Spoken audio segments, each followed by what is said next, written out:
Aka. Oh le frisson Thierry. C'est bon, oh, c'est bon Thierry. C'est très bon ça.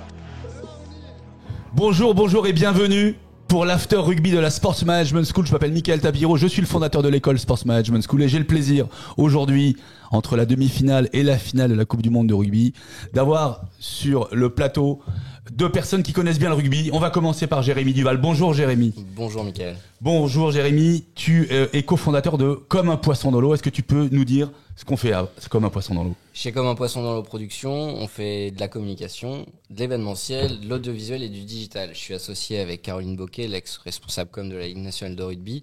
Et puis voilà, et moi je suis en charge de tout ce qui est production audiovisuelle dans l'agence. Voilà, Jérémy en fait est pour ceux qui le savent et ceux qui aiment le cinéma, le fils à Jo, le film de Philippe Guillard, qui a maintenant une quinzaine d'années et que l'on salue par ailleurs. Bonjour monsieur, comment allez-vous ? Bonjour Michael Tapiro, je suis Jérôme Riondé. Jérôme Riondé de son, voilà. Alors Jérôme Riondé, il a un CV grand comme le bras. On commence par quoi ? Je sais pas par quoi tu veux commencer. Par le journalisme peut-être ? Allez, par le journaliste. Je suis journaliste depuis 98, depuis que je suis rentré en France en provenance d'Angleterre où j'étais joueur professionnel. J'ai connu le chômage parce que mon club a été le premier club professionnel à faire banqueroute. Pas quand même commun, hein. C'était les London Welsh. Alors, depuis, ils ont fait 3 fois banqueroute, hein, donc apparemment c'était dans les gènes.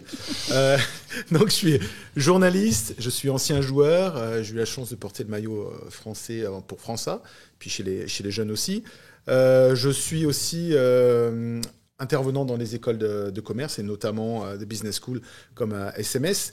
Et puis je suis aussi, ma grosse marotte, c'est que je suis président d'un fonds de dotation caritatif qui s'appelle Atlas Foundation. Alors c'est un nom anglais parce que la maison mère, c'est Atlas Foundation UK, qui a été fondée par Jason Leonard, pour ceux qui ne parlent pas bien anglais, Jason Leonard. Il est champion du monde en 2003, c'est ça ? 114 sélections, qui avait battu Philippe Sella au niveau des caps. Jason, on a joué ensemble au Harlequins dans les années 90, et un jour, dans un pub, il y avait Florent Rossigneux d'ailleurs avec nous, on buvait une bière et il me parle de sa fondation, sa charity, et je me suis dit putain, ça c'est bien, il faudrait faire la même chose en France. Donc du coup on a monté Atlas France, qui s'occupe plus du développement, de lever des fonds pour financer des projets qui sont soit en France, soit en Europe de l'Est maintenant, parce que ma mission c'est vraiment de développer l'Europe et dans les pays francophones d'Afrique. Mais voilà, donc c'est hyper large et je suis très heureux d'être là, je suis très heureux de... J'avais pas reconnu Jérémy, il a grandi depuis. Il a grandi depuis. Parce que ça fait 15 ans, ouais, tu vois. Mais je suis très content d'être là parce qu'il y a plein de choses à dire, on va raconter. Oui, surtout la semaine qui est la nôtre, c'est-à-dire entre les demi-finales et la finale, pas mal de commentaires sur les demi-finales. Je crois que tu suis aussi pas mal avec la presse la Coupe du Monde et en fait, je l'ai pas dit, mais effectivement, je suis sur cette mission sur la Coupe du Monde, je bosse avec World Rugby. J'étais affilié précisément à suivre l'équipe de France, puisque quand tu deviens vieux, tu connais plus de joueurs. Les mecs avec qui tu as joué et contre qui tu as joué, ils sont dans l'encadrement. Donc j'ai joué contre Fabien, j'ai connu Raphaël en tant que joueur et autres. Et du coup, je suivais l'équipe de France pour World Rugby via la société HBS, qui est une grosse boîte de prod internationale. Et j'ai basculé aussi un petit peu sur l'Afrique du Sud, donc je connais bien les Sud-Africains. On parlait tout à l'heure un petit peu en off de l'ambiance qu'il y a dans ce groupe, qui est juste fantastique. Et puis depuis 15 jours, alors même si je suis anglophile, c'est un peu la punition, parce que ça fait 15 jours que je suis l'Angleterre. Et même pour quelqu'un qui aime beaucoup les Anglais, qui aime bien l'Angleterre, c'est quand même dur de les avoir vus en demi-finale et que l'équipe de France n'y soit pas. Ouais, alors voilà le panorama. On va commencer par Angleterre-Afrique du Sud, la deuxième demi-finale qui a été remportée par l'Afrique du Sud. Jérémy, est-ce que c'est un score logique ? On a vu qu'il n'y a eu qu'un point d'écart. On a vu une équipe d'Angleterre sortir du diable Vauvert. Ouais, c'est le match où il y a peut-être eu le moins de jeux. On a eu des quarts de finale assez incroyables. Les 4 matchs en quart de finale avaient été fabuleux. Il n'y avait pas un match mieux que l'autre. Et là, on a eu quand même 2 demi-finales assez spéciales avec ce match 15-16, encore un point. Deuxième match arbitré par O'Keefe sur. Alors ça, on en reparlera. Mais parce que ça fera les. Ouais, tu lances un peu le sujet avec une vraie partie. Tu vois, c'est la bande-annonce pour dire qu'on va parler d'O'Keefe à un moment et qu'il faut rester. Non, mais ce match, effectivement, ils l'ont gagné, je ne sais pas comment, les Sud-Africains, un peu comme à l'image de la France. Sachant que les Anglais n'avaient pas produit beaucoup de jeux, mais ont été assez courageux sur le match. Après, au niveau des coups de pied, ça a été un match de coups de pied. Et à la fin, ils nous ont eu... parce que finalement, c'est la première fois de ma vie que j'étais pour les Anglais. Comme beaucoup de gens au Stade de France, d'ailleurs. Exactement. Le Stade de France était anglais. Ce qui C'est la n'arrivera première fois. jamais plus. Ouais. Alors c'est formidable. Jérôme, justement, quand on regarde le pitch, deux équipes qui ont décidé de ne pas jouer, qui ont des situations plutôt avec une dépossession, d'accord ? Et en plus, la pluie qui s'est invitée. Donc le cocktail devait être, quoi qu'il arrive, un match de tranchée. C'est vrai que c'est typiquement un match qu'on apprécie quand on est aficionado, quand on aime regarder le rugby ou quand on connaît bien de l'intérieur. Mais c'est vrai que pour le spectateur qui est juste amateur ou fan, ça a dû être un peu long. Écoute, l'ambiance était très honnêtement, le match de la veille, je l'ai trouvé, c'était un peu fatigant. Nouvelle-Zélande-Argentine, ça jouait que dans Un le énième foot. entraînement. Ouais, voilà, c'était un peu à sens unique, c'était un peu dommage. J'attendais un peu plus de grinta de la part des Argentins. Donc, les Néo-Z, ils déroulent, ils savent où ils veulent aller depuis le début. On en reparlera peut-être à un autre moment. Après, le deuxième match, pour être très honnête, j'ai trouvé que l'ambiance était très sympa. Ouais. Effectivement, ces gens, comme tu dis, Jérémy, les Français qui supportaient l'Angleterre, Monsieur O'Keefe, qui à chaque fois qu'il apparaissait sur les écrans géants se faisait conspuer littéralement. Bon, c'était assez rigolo. Mais en termes, pas surpris du tout par le jeu de l'Angleterre, parce que Steve Borswick a un type de jeu... Qui est le manager de l'équipe. Ouais, qui est le manager de l'équipe d'Angleterre, pardon. Steve Borswick, son principe, il a construit toute son équipe et tout son groupe.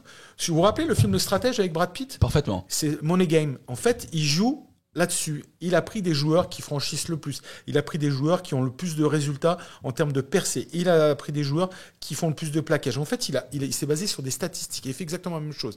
Donc, c'est un jeu qui est inintéressant pour moi, au possible.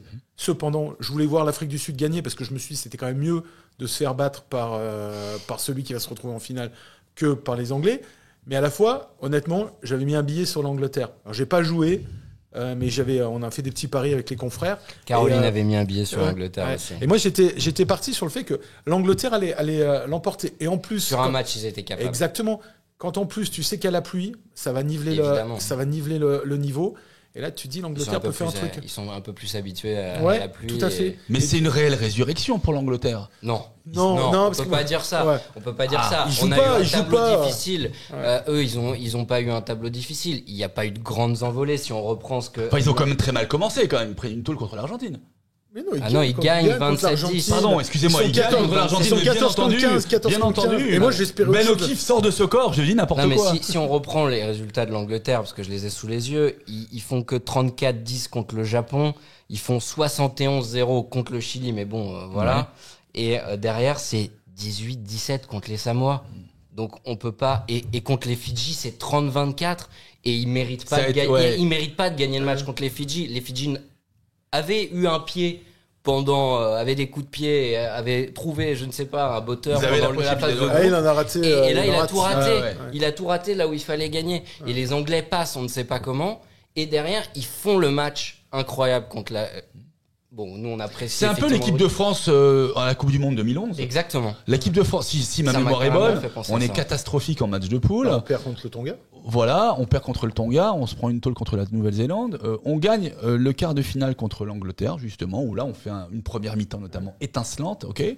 Et ensuite, Mais ce qui est sûr, Mickaël, c'est que l'équipe d'Angleterre, elle a du talent, elle a des joueurs de qualité. Bien T'as sûr. quand même 13 Ouais. ou 14 joueurs qui étaient présents lors de la dernière finale en en 2019. T'as du mal à comprendre comment cette équipe qui était finaliste en 2019 soit devenue aussi mauvaise. Ils ont pris 50 grains par les Français à Twiki. Aujourd'hui, ils sont en demi-finale. Ils sont en demi-finale. Je vais dire que c'est un peu logique. C'est Avec tirage au sort. Avec le tirage au Ouais, sort ça. qui était facile. Mais tu vois, pour revenir à ce que tu disais sur les cartes finales tout à l'heure, si on met les grosses équipes, la Nouvelle-Zélande, l'Irlande, l'Afrique du Sud et la France dans les autres cartes finales, on aurait eu des superbes demi-finales, Bien sûr. mais on aurait eu des cartes finales complètement bien sûr. c'est probable. Déséquilibrées. déséquilibrées. Parce que là, on a eu des superbes cartes finales, mais par contre, on n'a pas eu des belles demi-finales, malheureusement. Parce que les Néo-Z, ils se baladent, quoi. Alors- Les Néo-Z se baladent. L'Afrique du Sud fait son match. Ils préfèrent jouer contre des équipes qui font du jeu. Donc Mephisto en finale, parce que les Néo-Z, eux, ils aiment faire du jeu. Exactement. Donc ça va être, la c'est même vraiment configuration l'opposition. contre la Exactement. France. Bon, après, est-ce que la Nouvelle-Zélande a plus de coffres que la France pour tenir tout le match On sait pas. Ça va toujours être en fonction, mais ça, je pense qu'on va rentrer un peu plus dans le détail. C'est comment ils vont pourrir les rucks, les Sud-Africains, parce que. Je crois que les Néo-Z, moi, de toute façon, depuis le départ, on en a parlé tout à l'heure en off. Samuel Whitelock, 145 sélections, 146 sélections maintenant pour les Néo-Z. Après le match, je lui pose la question, je lui dis, pour vous, le match d'ouverture, c'était pas le match le plus important? Il me répond, bah non. Pour nous, c'était pas le match le plus important. Qu'ils gagnent ou qu'ils perdent face à la France. D'accord. Donc la Nouvelle-Zélande, clairement, la Nouvelle-Zélande, c'est elle est mise en place programmée pour jouer le quart de finale contre l'Irlande ou voilà. c'est ça. C'est eux, ils s'en foutaient. Qu'ils allaient jouer quart de finale, ils allaient jouer l'Irlande ou l'Afrique du Sud, peu importe. Eux, leur objectif, c'est la finale, c'est être champion du monde. Et ils sont préparés. Nous, les Français, certainement qu'en termes physiques, et ça serait bien d'avoir un jour Thibaut Giroud peut-être là-dessus, il fallait qu'on arrive à un pic, qu'on soit bien à l'entrée. Après, il fallait entretenir. Mais est-ce que 2 mois, c'est pas dur à tenir un pic de forme Est-ce que la préparation physique n'a pas été trop dure vu le nombre de blessés qu'on a eu? Ouais, ça, là, après, là, faudrait revoir les détails, parce que si tu regardes les blessés... On perd des leaders. On perd des hommes, mais surtout des leaders. Bah, je pense que la grosse perte, pour moi, c'est Marchand. Julien Marchand, c'est énorme comme grosse perte. Quand tu vois l'impact qu'il met. Et le leader charismatique, parce que je l'ai vu avec l'équipe de France, tu sais, un groupe, ça vit bien, mais tu vois facilement les mecs qui sortent du lot. Ouais. C'est un taulier. C'est un vrai taulier. Ouais. C'est un peu à l'ancienne, avec Cyril Baille. C'est les premières lignes qui font un petit peu le jeu. Mais c'est un vrai taulier. Et quand tu vois sa blessure, tu vois, c'est une hyper-extension, il se déchire l'ischio-jambier. Ça peut arriver, c'est pas une question de préparation. C'est pas une question de prépa. La blessure de Dupont, c'est un choc. Est-ce que je sais pas, parce qu'ils étaient quand même bien préparés, les Français. Ils sont. C'est marrant. C'est des beaux athlètes. Honnêtement, c'est marrant. On a 2 demi-finales avec 4 équipes étrangères, mais on revient systématiquement à l'équipe de France. On n'a pas digéré. En fait. Est-ce que t'as digéré, Jérémy? Tout à l'heure, tu nous disais que non. Non, on n'a pas digéré. On a rêvé avec cette équipe, l'encadrement qui nous a fait rêver. Moi, j'étais au Japon quand Galtier, Labitte et compagnie ont repris l'équipe de France un petit peu sous la fin du mandat de Brunel. Et on sentait qu'il y avait quelque chose. On sentait qu'il y avait une synergie. Antoine Dupont, Ntamak, qui était la génération U20, qui arrivait vraiment en équipe de France et qui arrivait avec la patate, avec une confiance, de tout, une confiance. Et vraiment, on sortait quand même d'un marasme où on ne faisait que de perdre. On allait au Stade de France, on se disait bon, on va encore se prendre une dérouillée contre les Anglais. Là, on se disait à chaque fois qu'on allait gagner et on n'était pas dans une sinistreuse. On se disait tout le temps, on est en position de force. Et ils l'ont montré. On a perdu contre l'Irlande l'année dernière, enfin cette année ou l'année dernière. Un match, on a perdu un match. Ouais. Derrière, on se dit bon bah ok. Avec 2 fautes d'arbitrage aussi. Hein. Oui. Les 2 premiers essais irlandais. Pourquoi aussi, Jérôme? Ça veut dire que tu dévoiles le fait qu'on va parler de Monsieur Ben O'Keefe, c'est ça? On a arrêté d'être la Fédération française de la loose et on disait qu'on allait le faire. Et là, c'est vrai qu'on tombe de l'arbre parce que on y croyait, on les aimait et on avait envie aussi pour eux de. Alors justement, on a du recul, hein, et c'est pas du. Mickaël, excuse-moi, juste un truc important dans ce que disait Jérémy, c'est qu'il parle de cette génération des U20 qui est arrivée. Je pense qu'il faut aussi mettre en avant le travail qui a été fait par la DTN à cette époque-là. Oui. C'était Didier Rétière qui était le papa des 2 joueurs qui sont très très bons, qui jouent au Stade Toulousain maintenant. Didier Rétière, on était passé des années Scrella où là. Très honnêtement, mais j'aime beaucoup Jean-Claude, mais c'était les années DTN de Jean-Claude, c'est pas les meilleures, pour être très honnête. Et là, Didier Rétière était vraiment reparti sur une formation dont on voit encore aujourd'hui. Les U20 cartonnent. 3 titres de champion du monde de suite. Il y a eu le Covid. Il y a eu le Covid au milieu. Tu imagines que tu pourrais en avoir peut-être encore 2 autres de plus, ou au moins être en finale. Donc ça veut dire que tu as des très très bons joueurs. Pour l'Australie. Il y a les clubs aussi qui aussi ils ont remodelé un petit peu le schéma de Marcoussis, puisque Marcoussis maintenant les joueurs ne sont plus à demeure, mais restent dans les clubs et viennent avec les équipes de France de temps en temps, plus souvent qu'avant. Et ça, c'est peut-être aussi une bonne méthodologie. C'est un peu moins Marc Atraz, c'est ça? Ouais, Marc Atraz, tu te rappelles de ce surnom là dis mec, tu te disais là, mais moi je me rappelle de Gégène Bacher quand je passais mon BE qui était là-bas, il était en école d'ingénieur. Mais Mais c'est un cauchemar. C'est un Et puis même, je dirais que sur ce comment est construit le rugby, c'était une erreur majeure. D'abord, ça voulait dire qu'on avait la science infuse quand on allait à Marcoussis et qu'il y avait les meilleurs coachs, ce qui n'est pas forcément vrai. Deuxièmement, on le sait, c'est un sport de région, c'est un sport de province, c'est un sport où un pilier basque doit grandir au Pays Basque. Mais imaginez qu'ils prennent l'avion le dimanche soir pour aller à Marcoussis, Essonne, 91, et reviennent le jeudi soir. Il vit pas sa vie au Pays Basque, il vit pas sa vie avec ses coéquipiers. Et en plus de ça, la même chose que on quand le on était au Bâton de Joinville. On le déculture. Quand tu étais au Bâton de Joinville, à l'époque, quand on était obligé de faire l'armée, là, on allait tous au Bâton de Joinville. On s'entraînait comme des pros parce qu'effectivement, on s'entraînait tous les jours. Sauf que quand on revenait en club, personne ne nous calculait. C'est ça. T'existais pas parce que t'étais pas là de la semaine. Donc les mecs qui faisaient l'équipe, t'arrivais. Ah ben non, vous êtes pas là, les gars. Ouais, vous allez en B. Ah ouais, d'accord, ok, super. Bon, merci, merci d'être venu. Tu vois, par contre, l'année d'après, t'explosais. Sauf quand on était international. T'avais travaillé énormément, tu t'entraînais. Ouais. Mais l'année du BJ, c'était un calvaire à vivre. Et l'année de Marc Catraz, c'était un calvaire. Parce que les minots, en plus, tu pouvais être là pour plusieurs années si t'étais. Puis il faut suivre le scolaire. Là, tu déracines pas, les mecs ils viennent, ils prennent du temps. Franchement, c'est une super idée. Et puis on a eu les pôles espoirs. Hein, oui, non, mais après on s'est structuré aussi. Les clubs se sont mieux structurés. Il y a plein de facteurs. Ce qui aurait été bien pour cette Coupe du Monde, si on avait pu la remporter, c'était un peu féliciter et remercier tout le travail qui a été fait. Parce que pour la première fois, tu as des clubs qui se sont parlés, tu as la Fédé. Le travail avec la Ligue. Ouais, aussi. Puis attention, on oublie quelque chose. Les gifs, ils sont partout. Ouais. Non, mais c'est sûr. Les gifs, ils sont partout. GIF, G-I-2-F, je précise. Joueurs issus de la formation française. Voilà, d'accord. Ça veut dire que, quelque part, on a imposé aux clubs de top 14 et de Pro D2 d'avoir un certain quota de joueurs français issus de la formation. Alors, je veux bien préciser français, parce que souvent, il y avait des Fidjiens ou il y a des Australiens. Non, mais comme ils étaient dans la formation française, ils ont été considérés comme des gifs. Et ils le sont, voilà. Mais regarde, c'est exactement le même constat qui s'était passé en Angleterre quand ils ont imposé Johnny Wilkinson. Le seul demi d'ouverture en Angleterre, à l'époque, qui est dans les années 95, quand j'étais là-bas, le seul demi d'ouverture, c'était Matt Dawson, qui était éligible pour l'équipe d'Angleterre. Comment tu fais ? Tu prends Matt Dawson ? Oui, parce que tu es obligé, c'est le seul. Et après, tu prends qui ? Donc, au niveau de Newcastle, Rob Andrew avait imposé, puisqu'il était directeur général à l'époque de Newcastle, il avait imposé Johnny Wilkinson. Il fallait qu'il y ait Johnny Wilkinson. Et après, ils ont fait l'effort.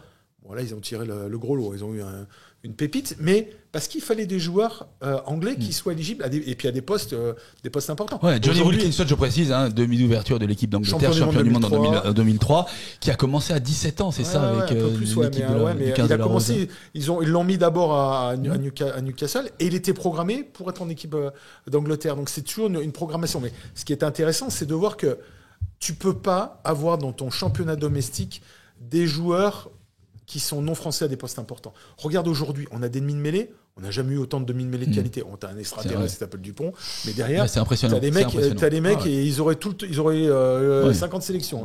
Tu prends Couillou, tu prends Baptiste Serin, tu prends Lucu, enfin les mecs ils sont très très forts. Le Garec. Demi d'ouverture aujourd'hui, t'as 3 demi c'est le futur, mais est-ce qu'il va pas être un peu bloqué parce que voilà. Mais... T'as 3 demi d'ouverture. T'as Jalibert, Ntama qui se blesse, t'as Jalibert derrière, et en plus t'as Astoy. Et t'en as d'autres derrière. Au centre, c'est un peu moins, mais t'as des jeunes qui arrivent avec Gaëton et autres, et consorts. Le petit aussi, le fils du troisième ligne, mince. Coste. Le petit Coste à Toulouse. Qui est intéressant aussi comme joueur. On a plein de joueurs. On a du matos. Quand t'imagines qu'en tu citais 2019, avant, notre meilleur deuxième ligne, c'était Vahamina en 2019. Aujourd'hui, t'as du monde. Alors, même si on va avoir un petit creux, même si on a fait jouer un troisième ligne, Woki en deuxième ligne, mais on a quand même des joueurs de qualité, quoi. Bien sûr. Les Fisto, par contre, sur le poste de pilier droit à l'avenir. Ouais, alors justement, la réflexion a été celle-ci. La semaine dernière, c'est qu'on s'est dit que effectivement, les joueurs qui sont rentrés du banc n'ont pas fait la différence, contrairement à ceux des Sud-Africains. Ils n'ont pas eu le temps. Et on se pose la question, notamment sur Mohamed Awas, qui est un très bon droitier et qui n'avait pas été pris en équipe de France parce qu'il avait eu des soucis. Sur le plan judiciaire, mais comportement après là c'est pas. Ouais, moi je pose la question. Pour moi la question se pose pas. Est-ce que c'est quelqu'un à qui on peut tendre le bras tendre la main plutôt pour la prochaine édition. Laissons la justice faire et après la rédemption viendra. Mais je pense que là actuellement, faut pas. Après, on en connaît d'autres, des mecs qui certainement ça se voyait pas parce que là, ça a été pris par une caméra, mais qui devaient dérouiller leur épouse. Je trouve ça inacceptable. C'est inacceptable. Ça, c'est clair. Aujourd'hui, donc, on donne pas. Aujourd'hui, tu peux pas. C'est la représentation internationale. À moins que je sais pas, qu'ils fassent des travaux d'intérêt généraux, qu'ils fassent plein de choses et puis qu'il y ait vraiment un changement. Mais pour moi, la question ne se pose pas. Y a pas de D'accord. question à se poser. On peut croire à une génération spontanée, notamment pilier droit. Est-ce que c'est certainement le poste où c'est moins spontané possible. C'est ça. Parce que il faut des mecs. Déjà, le rugby, c'est pas un sport à maturation rapide comme la gymnastique ou le tennis. Ouais. Mais alors en pilier droit, mais souvent. peut-être que la Kayat va faire la main. Et peut-être qu'on aura des joueurs qui vont s'affirmer. Il y a Demba Bamba aussi qui est là depuis longtemps. C'est le petit Possolo Twilaghi. Qui joue seconde ligne à Perpignan. Qui a 19 ans, qui a le morphotype d'Antonio. Je pense là, c'est un pari. Il faut savoir que le petit Tulagi, il mesure 1,95 pour 135 kilos. Il joue seconde ligne à Perpignan, n'est-ce pas ? C'est un gaz de fou. Et l'idée serait, parce que c'est vrai qu'on a l'habitude maintenant de fonctionner avec des piliers droits à fort tonnage. C'est Winnie Antonio, c'est 1,96, 145 kilos. Ouais. Donc il a à peu près le morphotype. Je te rejoins, Jérôme, là-dessus. C'est vrai que après, c'est la question. Après, jouer pilier, c'est pas la même histoire. Ouais. Moi, j'ai pas joué devant, mais. C'est compliqué quand même de jouer pilier. Ouais, c'est technique. Pour ça, il est assez jeune. Donc, est-ce que tu peux. Je pense que on avait fait passer au Racing, Philippe Voisin, qui était numéro 8 en pilier droit. C'était pas simple. Il a couiné quand même pas mal de temps. Surtout aussi. Alors, moi, je suis une ficelle, donc je vais pas parler de première ligne, mais effectivement. Les arbitres regardent vraiment toutes les fautes en première ligne, les bras cassés, le fait de tenir ou pas sur la poussée. Enfin, il y a beaucoup de choses. Donc c'est très très technique. Et les spectateurs le voient rarement parce que effectivement la mêlée c'est très compliqué de savoir les fautes devant, etc. Si c'est effectivement un bras cassé ou autre chose. Et effectivement, là je laisse les experts un peu plus. Non, mais t'as complètement raison. Après là, je pense que là-dessus c'est que des spécialistes sur la première ligne qui vont pouvoir répondre. Il y a peut-être des jeunes qui sont en maturation, c'est des postes où Antonio, il est quand même passé par la Pro D2, il est arrivé sur le tard. Oui. Donc, est-ce qu'on n'a pas des joueurs qui vont... Mais là, tu as la Clayette qui est vraiment... qui vient au Racing, d'ailleurs. Qui vient signer au Racing, c'est ça qui vient de Jonas. La Clayette. Oui. Donc là, on va voir... Par contre, c'est super intéressant pour le Racing. Ils ont récupéré Stuart Lancaster. Oui. Stuart Lancaster, c'est un vrai monsieur de l'entraînement et c'est un vrai formateur de Stuart Lancaster qui était l'entraîneur de l'équipe d'Angleterre en 2015 lorsque l'Angleterre organisait la compétition sur son sol et qu'elle a été sortie en phase de poule. Donc ça a été un échec majeur pour l'Angleterre, pas simplement pour Lancaster, mais il se trouve juste que Lancaster il est parti après, c'est lui qui a donné SADEM, mais il est quand même champion, il a fait énormément de boulot avec le Leinster. Je peux te dire qu'au niveau des jeunes, c'est en plus, ce qui est intéressant, c'est qu'en plus d'être un très bon entraîneur, c'est aussi un homme qui a l'œil du maquignon. C'est lui qui a mis regardé sous un sabot. Il s'occupait de l'équipe d'Angleterre, ce qu'on appelait B. C'est les Knights, je crois que ça s'appelle. Parce que nous, en équipe de France, on appelait l'équipe de France A', B, A. Enfin, c'était un nom comme ça. C'était l'équipe 2. Et c'est lui qui a fait rentrer tous ces jeunes joueurs qui après ont amené énormément à cette équipe d'Angleterre. Donc, j'ai hâte de voir au Racing. Ouais, moi, franchement, en plus, c'est vrai qu'il faut pas forcément regarder la vitrine comme l'équipe d'Angleterre. Si tu le dis, moi, c'est vrai que pour le coup, Lancaster, je le connais pas bien et j'avais juste vu les déboires. Ah ouais, t'avais juste cette image. J'avais que cette image-là. Après, je me dis que si Laurent Travers et Jackie Lorenzetti ont décidé de lui faire confiance, c'est pour de bonnes raisons et que comme le Racing est quand même un club qui fait de la formation et beaucoup de formation. Donc s'ils le prennent, c'est que peut-être il a cet œil-là. Mais je pense qu'il a. Je sais pas qui c'est qui les a conseillés sur le sujet, mais quand j'ai vu ça, parce que je fais partie de l'association des anciens du Racing. Quand t'es vieux, c'est ça. Si elle est blanche. Si elle est blanche, je fais partie des membres fondateurs. Quand on a parlé de ça, moi j'ai trouvé que c'était une super idée parce que c'est vraiment très très. Ouais. Et il a changé plein de choses déjà. Non, le Racing. C'est pour le long terme. On a vu le Racing dans son fonctionnement sportif ne change que très peu d'entraîneurs. On peut en parler tout le temps, mais d'ailleurs très très. J'ai vu ça. Moi un peu moi. Le Racing, autant ont-ils changé beaucoup de directeurs généraux, autant ont-ils été assez stables d'un point de vue de l'encadrement sportif. Bien sûr. Parce que Toto Travers, Je pense depuis qu'ils ont longtemps. été trop stables. Si tu veux ça. Ah, c'est autre chose, ça. Ouais, c'est autre chose. Ouais. C'est une discussion. Après, c'est de la critique pour personne. Hein, mais des fois, tu sais, on dit souvent que Il faut changer. les discours s'érodent un petit peu. Alors, tu vas me dire, ah oui, mais regarde, Guy Novès, il est resté pendant des années. Ouais, sauf que Guy Novès, il faisait tourner aussi son encadrement en dessous de lui. Parce qu'il amenait de la fraîcheur. Et c'est ce qui va se passer en équipe de France aussi. Hein. Fabien, on espère qu'il va rester. Normalement, il doit Oui, rester. il y a pas de. Mais il va amener de la fraîcheur parce que c'est important aussi pour les joueurs. Ils vont avoir un autre discours. Laurent Labitte et Karim Ghezal ont fait un super boulot.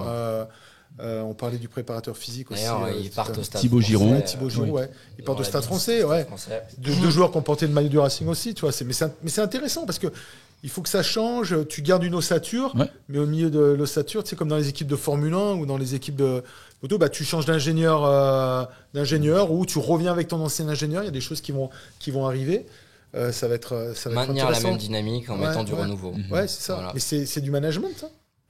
Aujourd'hui, on le voit, hein, et merci de parler de management.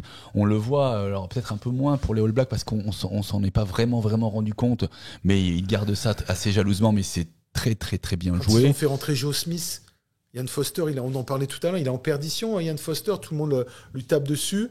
On fait rentrer Joe Smith. Plus personne. Précision. Alors, Joe Smith, d'abord, c'est un titre avec Clermont. En tant qu'entraîneur, et ensuite c'est deux voire 3 titres avec le Leinster en Irlande. Ouais, Leinster, c'est ça, en Irlande. Donc c'est un grand monsieur.